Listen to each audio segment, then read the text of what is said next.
New Year's Eve excitement for all of us, while Peter Doocy and I were literally asleep at 7 o'clock. I mean, it was quite literally one of the most fun things I've ever done in my entire life. I mean, you've got the music going, you've got all these awesome bands. I had so much fun with Ed Henry and D. Kane. We basically laughed for 2 hours You were straight. dancing. Look at that. Yeah, so they clearly horrible dancing. I'm not a good dancer. No.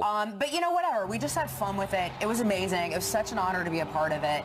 I'm so glad I got to be there, and I'm glad to be here with you guys this morning as well. Where does Superman? So much fun. Where does Superman land on the rhythm scale?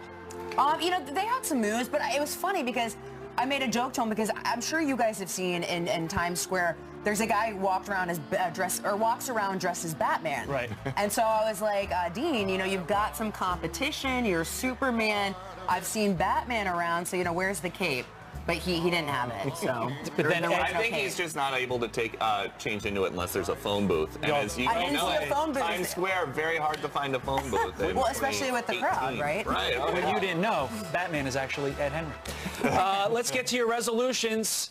47% of men likely to make a New Year's resolution in the year 2018. 53% of women likely to make one. 63% of those age 18 to 29 likely to make a New Year's resolution. And 68% of those who made resolutions in 2017, I'm going to add a word here, say they kept at least part of their promise, because we know you're lying. They told the pollster. So people have been emailing in what their resolutions are. Keep them coming. Here's one from Bo. He wants to spend more time with his family and to help the less fortunate when he can. That's really good from Bo. That makes me feel, you know, really inferior with my resolution. All right, well, Teresa says, my resolution is to worry less and to live life in the moment, or to live in the moment. That's also very good. I might take some of these resolutions and use them as my own. And from Larry, my New Year's resolution is to try to get my fiancé to set a date. Best of luck in that endeavor, Larry. I think now that it's been aired out for all of Fox News viewership to see, I think there's going to be some pressure. Come on, Larry's I fiancé. hope you get that too, Larry. Yeah, come on, Larry's fiancé. Let's do it. Do it now. And did you guys see the video yet last night of President Trump at his really glitzy Mar-a-Lago party? I was covering this actually last year from the causeway across down there in Palm Beach along Southern Boulevard, but they did it again last night for the first time as president. There you see Barron Trump on the left in a tux with his dad, the president, and the First Lady Melania, and they told everybody listening this. Happy New Year. We're going to have a great year. It's going to be a fantastic 2018. We're off to a very good start, as you know, with the great tax cuts and Anwar and getting rid of the individual mandate, which was very, very unpopular, as you know. But we are going to have a tremendous year. The stock market, I think, is going to continue to go up. Companies are going to continue to come into the country, and they're doing it now, soon to be a record clip. Yes, he ended 2017 getting tax reform done, something Republicans have been trying to get done for 30-something years, opening up drilling in Anwar, something proponents have been trying to do for 40 years, and also repealing the individual mandate, something Republicans have been trying to do for something like 8 years. And so the big question for 2018 is, Todd, does he take this momentum into 2018? You know, what does he get done on infrastructure, tax reform? So what are your thoughts? Well, look, we got a lot to get done.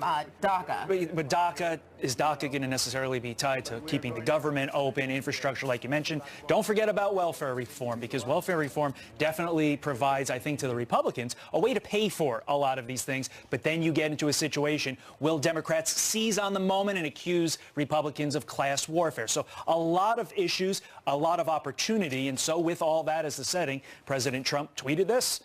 He did. Who's reading it? Why don't you take it, Peter? Peter, why don't you? Todd just set it up so nicely for you. All right, let's look at the big wall downstairs. It says, as our country rapidly grows stronger and smarter, I want to wish all of my friends, supporters, enemies, haters, and even the very dishonest fake news media a happy and healthy new year. 2018 will be a great year for America. So it's like nice, kind of. He put a nice bow on 2017 with that, but some very, very serious things happening internationally that he's got to deal with today when he heads on back to the White House, including Iran, where these protests are bubbling up, and now the regime in Tehran has turned off social media as a way to stop people from communicating, stop people from figuring out where these protests are, and stop the rest of the world from seeing videos like the one that you're seeing right now. Well, and we're on day 4 of these protests. President Trump has tweeted that the world is watching, trying to put some pressure on the leaders there in Iran. We've had people killed and reports of, I think it was up to anywhere from up to 80 people, I think, that were arrested. But we talked to Professor Alan Dershowitz about this earlier, so listen to what he had to say. President Trump has indicated that he will not stand behind the Iranian regime. Look, the Iranian regime is failing. The people there are hungry despite the infusion of cash. They want a change. Iran is the most secular, democratically oriented group of people in the Middle East. They have been repressed now for so many years by the Ayatollahs. If they had their wishes, if they had a genuine election, they would overthrow this regime of religious thugs and substitute a real democracy. Well, meanwhile, We're bringing him into this. We're making up words. We're making up words. It'll always be Burma to me. Meanwhile, Mark Levin used the Iranian protests to hammer NFL players. I can't talk to you. I'm sorry, guys. You've had 1 hour of sleep. It's okay. In the last game of the season, he tweeted, meanwhile, I'm going to get this word right now, as people protest under threat of death or imprisonment for their basic liberties in Iran, millionaire football players continue making, I'm not going to say the word, of themselves in the football field. So some pretty harsh words there from Mark Levin. Your thoughts, Peter? You know, these protests are supposedly economic. Remember, part of the Iran deal was if you guys say that you'll stop making nukes, we will give you $1.7 billion in cash. And that is what the Obama administration did. So now I think the question for a lot of these protesters is, what happened to all that dough? Yeah. Well, and I think, too, he's kind of pointing out the fact that, here are people who desperately want freedom, who are under an oppressed regime. And here in America, we have a democracy. We have freedom. We have the ability for NFL players to go out and make so much money off of something that they enjoy doing, off of a sport. And so I think what he's trying to say is, open your eyes and realize how lucky we are to live in the greatest country in the world when there are so many people that are living under oppression that don't get the freedoms that we are able to enjoy. And to your point, Lisa, I mean, think about the tweeting that all the players did over the course of the last 24 hours. It's a Sunday game day. Think of that freedom that they allowed them to tweet, Instagram, Facebook, and all that stuff. During these protests over there in Iran, that was all shut down. And so just from that one tiny small social media example, you get to see the microcosm that is freedom and how lucky we are to have it. And this is just a quick little aside. Sure. This is a little bit of little knife in there. Take a look at the players who protested and the percentage of those players who are going to the playoffs. It's not high. It's not high. All right. Just a little aside. The thing, though, if this is really all about social media, you wonder if the Ayatollah watched the current American president rise to power using social media. You wonder if that might be part of the thinking behind turning it off, as others are possibly trying to seize power. And it's going to be interesting to see, if these protests continue, it'd be interesting to see President Trump and how he handles this, because President Obama got a lot of criticism in 2009 at the start of his presidency for sort of turning a blind eye. I really can't talk that. Turning a blind eye to, similar protests we saw in response to what many people deemed and saw as a rigged election, and they felt like he didn't do anything, that he was silent. So it's going to be interesting to see how President Trump and the Trump administration handles this. But we've got Jillian Neely, and you know a thing or two about football. We were talking about that earlier. So what else is going on in the world? I also know a thing or two about something that Janice Dean just tweeted a minute ago, saying it's the second, last night anyway, New Year's Eve was the second coldest New Year's Eve on record in New York City. You were sitting out there for hours. You got no sleep, so we appreciate you doing that. Janice Dean is always right, but here she is very, very, very It was 9 degrees at midnight. Very cold. There you have it. And we will get to more on the temperatures and the weather across the country in just a second, guys. But let's begin with this. The suspects behind an ambush attack that left a deputy dead ranted about law enforcement online. Matthew Riel fired more than 100 rounds holed up in his bedroom before being shot dead by officers outside Denver, Colorado. 3 deputies, 1 police officer, and 2 civilians wounded in the attack as they responded to a noise complaint. We've got 3 officers hit, 1 down. All of them were shot very, very quickly. and they all went down almost within seconds of each other. The fallen officer is identified as 29-year-old Zachary Parrish. The husband and father of 2 young daughters was on the force for 7 months after serving 2 years as a police officer. His wife says he loved this job more than any job he ever had. Friends remember him as selfless and went to him for scriptural advice. Law enforcement lining the streets, saluting Parrish's body in a show of respect. President Trump offering his condolences online, tweeting, quote, "We love our police and law enforcement. God bless them all." All of those wounded are expected to survive. 10 Americans are dead after a fiery plane crash in Costa Rica. The small charter plane crashing into the mountains and bursting into flames shortly after takeoff. Incredible video of the aftermath showing fire and broken jet parts. None of the 12 people on board survived, including a family of 5 from New York. There's also reports of 2 Florida doctors and their teenage daughter among the dead. That crash is under investigation. As promised, turning now to extreme weather and the bitter cold weather gripping the nation. Some places seeing snow and ice. Those dangerous conditions leading to a 40-car pileup in Michigan. Brand new video just released. Just keep, oh, there's a big truck piling here. Whoa, right in front of us, down in the ditch. Whoa, here's another one another one going in. Wow, that is insane. The Deep South now feeling an Arctic cold front with possible snow and freezing rain. Let's look at your headlines, guys. That is frightening. When you see the video of the cars, just you got no control at that second. Right. Hope everyone stays safe. Jillian, thanks. Jillian. North Korea is starting 2018 with a brand new threat to America. Kim Jong-un says his finger is on the nuclear button. So how should the U.S. respond? Former U.S. Ambassador to the UN, John Bolton, is live to weigh in on that next. And a bold prediction from a top Democrat about Joe Biden in 2020.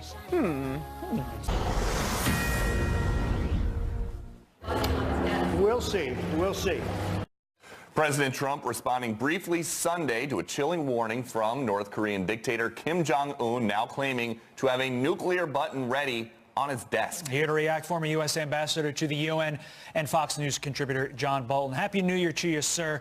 And I'm going to get the perfunctory question out of the way. 1, is there a button? And 2, does it matter if there is a button, or is our diplomacy policy going to be the exact same? Well, look, it's propaganda from Kim Jong-un. This is his regular New Year's speech, and obviously he has seen the conversation in the United States that looks at possible preemptive military force, not as the most attractive option, but as an option that we definitely have to use if they don't give up their nuclear weapons program. So we need a very careful calibration exactly what the North's capabilities are. I think they've made incredible advances in the past year. They're very close to crossing the finish line, but they haven't done it yet. And if he has a nuclear button on his desk, maybe he could give us a copy of it too. Ambassador Bolton, what do you make of Kim Jong-un's plans for 2018, though? Because in the same breath that he is reaching out to the South Korean government and saying that he wants things to cool off enough for North Korea to be able to send athletes to the Winter Olympics in a few weeks, that it's 50 miles from the border. A second later, then he says, but I also can nuke the U.S. anywhere, anytime. Well, you know, some people, like the New York Times, took that part of his speech to be an opening, an indication maybe he wants to talk, which is, as the saying goes, roughly the equivalent of the mafia and the police sitting down to discuss their common interest in law enforcement. Talks for North Korea are not about ending the nuclear weapons program. Talks are about getting something they want, participating in the Olympics, or, I think more likely here, buying time to cross that finish line, perfect their targeting systems, and be able at some point, perhaps in the next year, to be able to hit targets in the United States with thermonuclear weapons. That's why President Trump inherited this situation. He's got very little time left to make a decision what to do or face a future where North Korea has nuclear weapons. From North Korea to Iran, the president tweeted over the weekend as follows: Iran, the #1 state sponsor of terror with numerous violations of human rights occurring on an hourly basis, has now closed down the internet so that peaceful demonstrators cannot communicate. Not good. I want to ask you this question, Ambassador Bolton. Is there a way that we can use these protests to benefit our geopolitical stance in the world? Absolutely. And I think it's important to understand these protests are very different from the post-election protest in 2009 where many people believe Mahmoud Ahmadinejad won re-election by fraud. The protests back then were over who was going to run the regime. These protests about whether the regime survives or not, and that makes them much more threatening to the Ayatollahs, much more dangerous, and raises the stakes considerably. I think President Trump has already signaled a huge difference from the Obama administration by supporting the protesters, but I think we need to do more. We do not want to make the same mistake that America made before in 1956, calling opposition out in Hungary and standing by watching while Soviet tanks crushed the opposition. After defeating Saddam Hussein in 1991, we called for that regime to be overthrown and stood by where Saddam massacred other Iraqis. Right. So I think we do need to provide assistance. I think we can do it in several ways. Number one, this is yet another reason why the president should get out of the nuclear deal with Iran, should resume all of our previous sanctions, putting increased economic pressure on the regime. We should provide material, financial support to the opposition if they desire it. We should work with intelligence services from other countries, Saudi, Israel, to provide more pressure. There's a lot we can do, and we should do it. Our goal should be regime change in Iran. Ambassador John Bolton, thank you very much. Happy New Year. Happy New Year. All right, so coming up, violence on the southern border, the new way our agents are coming under attack. And the secrets of the Secret Service revealed. Up next, shocking stories from behind the scenes of the Clinton White House from a former agent who lived through it all when Fox and Friends returns on this first day of 2018. Your first news by the numbers of 2018, New Year's edition. First, 10 degrees. That's how cold Lisa Booth was during the countdown to 2018 in New York City. The second coldest New Year's Eve on record in Times Square. Next, 4. That's how many teams are competing in the college football playoff semifinals today. First up, number 2, Oklahoma taking on number 3, Georgia in the granddaddy of them all, the Rose Bowl. Then, number 4, Alabama will challenge number 1, Clemson in the Sugar Bowl. You know it's going to be an exciting Final Four when Alabama's the worst team. And finally, from 2018 back to 2017, an airline taking its passengers back to the future. I'm from the future. I came here in a time machine that you invented. Taking off from New Zealand at 12:05 a.m. on January 1st, 2018, landing in Honolulu at 10:16 a.m. on December 31st. How do you say that happens? Well, because Hawaii is 23 hours behind. That's cool. How about that? Math. All right, so in the new book, Secrets of the Secret Service, author Gary Byrne details his time as a Secret Service agent and how the Clintons, he says, destroyed the agency's integrity. In the book, he writes, how can a security agency protect its protectees from themselves, especially when the protectees continually seek to systematically destroy the protocols that ensure protection? The agency had decided to err on the side of blind loyalty, and that was nearly its undoing. Well, so what does the future look like for the agency? Joining us now is former Secret Service agent and author of Secrets of the Secret Service, Gary Byrne. So Gary, you say that the Secret Service has failed. How has it failed? Good morning and Happy New Year's. And Happy New Year to you. Thank you. The Secret Service has failed in many ways. Let's start back in history a little bit. By the time President John Kennedy was assassinated, 4 other presidents had been shot at in open cars, but they were still using open limousines. And then if you fast forward to modern day, President Obama was on a trip down to the CDC in Atlanta, and the Secret Service, the individual men and women that are doing the job, the agents and officers, are good people, but they're exhausted. And they made some mistakes that day, and they let a man with a handgun get on an elevator 3 times with President Obama, and they didn't even know he was armed. They have completely failed. The only thing that kept President Obama alive that day was luck, and that the guy didn't have malice and didn't want to murder him. But we do want to be clear, and it kind of pings out something that you just said when you were talking about the Kennedy case, because I spend a fair amount of time at the White House and at presidential events. The Secret Service agents and uniformed officers are very hardworking people, and they go through a rigorous background check and training to get to that level. So you're not suggesting that there's any problem with the people who are on the front line. You are suggesting that there is a problem with leadership and that they may have been manipulated by some of the politicians who Absolutely. they work with. Their leadership and management has completely failed. It stopped protecting the president a long time ago and protected the Secret Service. The individual men and women, as you know, I was a uniform division officer for 12 years at the White House. And I know how hard they work. And here's an example of how bad they're managed. The average uniform division officer at the White House makes between $70,000 and $100,000 a year. In the last couple of years, because of the Secret Service's poor management, some of these men and women are making over $230,000 a year. One of them made more than the Secretary of Homeland Security. You cannot keep working your employees like this. It's not sustainable. They're crushing their employees. And they have the same problem with the agent division. Mr. Byrne, I want to get into a little bit more during the Clinton years. And here's an excerpt from your book on Chinagate, what's called Chinagate. The Secret Service knowingly allowed Chinese generals disguised in civilian clothing to meet administration personnel at the White House and log them as, quote, business guests at the administration's request so as to avoid transparency. Can you get into a little bit more about this incident and, if we have time, other incidents involving the Clintons? Absolutely. So it's not technically the Secret Service's job to tell the Clintons or any administration who to let in, but here's how it happened. I got a phone call early that morning from the Technical Services Division telling me that the 5 gentlemen that were coming in that were from China were actually Chinese generals, and they came in suits.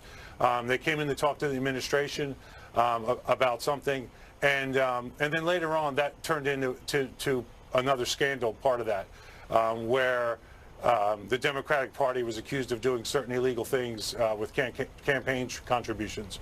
But the bottom line is these guys were generals in the Chinese army, and they were brought in wearing suits, and the Secret Service knew about it, and then later on it kind of blew up on them, on the Clintons. I don't know if we have a lot of time here, but real quickly, do you think changes will be made with the Secret Service? Well, that's my biggest fear, and it's one of the reasons I wrote my book, Secrets of the Secret Service, because I don't believe there will be.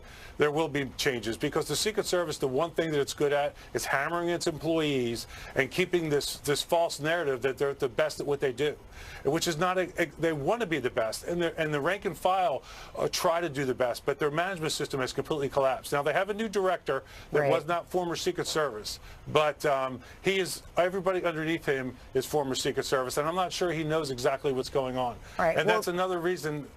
Thank you. Gary Byrne, author of Secrets of the Secret Service. Thank you for your time today. We really appreciate it. And thank you for sharing your book with us. Thank you, sir. Happy New Year. Thank you. Happy New Year. All right. Well, a bold prediction from a top Democrat about Joe Biden in 2020. And 1 billion people watched the ball drop in Times Square last night. But what about the peep drop? The oddball New Year's traditions being celebrated around the country next. Plus, is your fridge full of leftover champagne? Well, we have some creative... You like that, didn't you? Yeah, I did. The creative ways you can put it to good use this morning.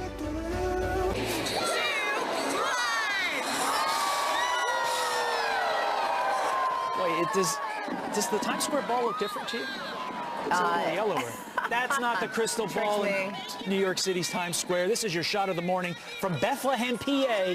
A 400-pound marshmallow peep helped ring in the new year there. I would eat this, but then I'd get very, very, very sick. All right. In the city of Atlanta, lowering down an 800-pound peach. That's a big peach. And a music note dropping in Nashville, Tennessee to mark the arrival of 2018. There it is. I just want to say, speaking of Nashville, during your show, how awesome did Griff Jenkins look in that hat? If we can get that picture up, that should be our shot of the morning at 8 o'clock. I don't know if he'll get mad at me or not, but I can't remember when during the 8 to 10 p.m. hours this happened, but he was dancing and he did a kick. Of course. It was amazing. Well, I hope we with have the Rockettes, it's kind of, this is the season, but once the first gets around. That's how Griff goes. And I have to retire for a couple months. So your New Year's pictures are pouring in as well. We got this one from Cheryl, who writes, spent New Year's Eve with the Royals as she partied with her 2 daughters in their crowns. They're so cute. And this is Jeff celebrating on a cruise from Cape Horn to the Falcon Islands in South America. So well done. A lot of people there. And check out Linda. She's ringing in the new year with her family in PJs. Just the way Peter Ducey and I were ourselves. Send us your New Year's Eve photos. We will be showing them to you all morning long. And with that, she always touts herself as, I'm the most boring person in the world. But what did you do for New Year's Eve, Jillian? I was asleep around 7:30. There we go. Proving my point. I'm the most boring person in the world. I don't think you're boring. And I'm fine with it. Good morning, guys. Thank you, Lisa. Good morning to you at home. Happy New Year. Let's begin with this headline. A U.S. Border Patrol agent rushed to the hospital after being attacked with a grapefruit-sized rock. The agent breaking his ribs when his ATV flipped, crushing him underneath. That rock thrown from the Mexican side of the border near San Diego. According to Border Patrol, agents in that region were assaulted 83 times last year. It happened 52 times in 2016. There have been more than 100 reported assaults nationwide since October. Do the Democrats think they have a candidate to run against President Trump in 2020? The ex-DNC chair thinks so.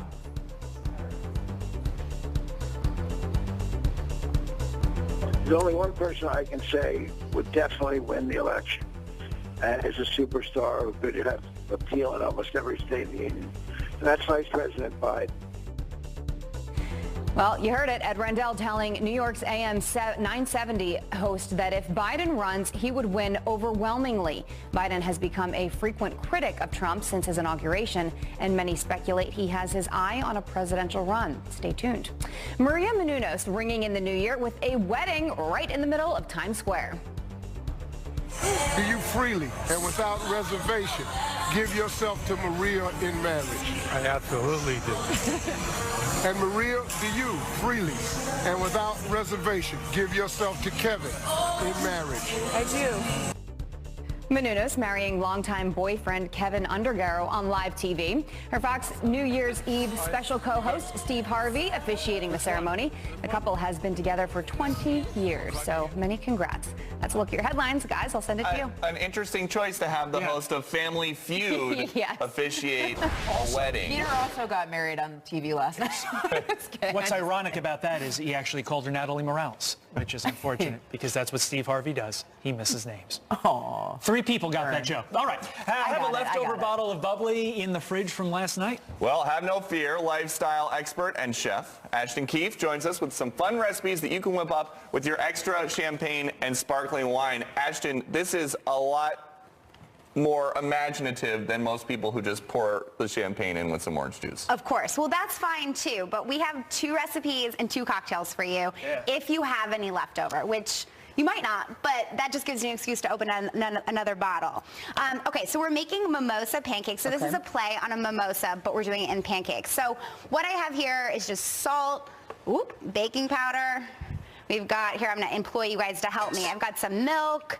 I've got some orange juice and orange zest, eggs, sugar, and then a lot of stuff that you would have in the kitchen. A lot of stuff that you would have in kitchen. And then we're using Enza Prosecco. So this is like a $15 bottle. And then I just make it nice and bubbly. And this is going to give your pancakes lots of lift.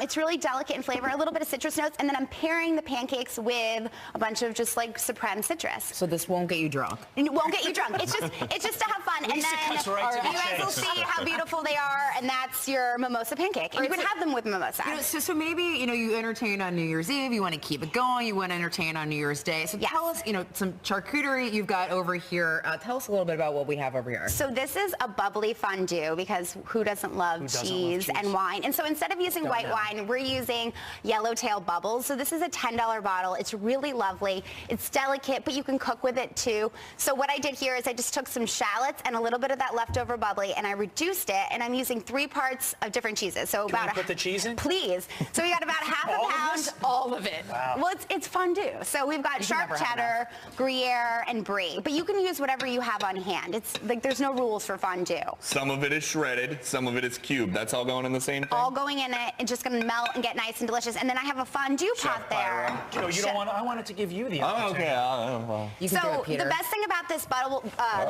of bubbles is you can actually reseal the top too, so you won't lose any of the effervescence. And then you just serve it with some crudité, and you can dip it in there, and it's a nice fun party in the morning or in the day or whenever you're having a house party on New Year's Day.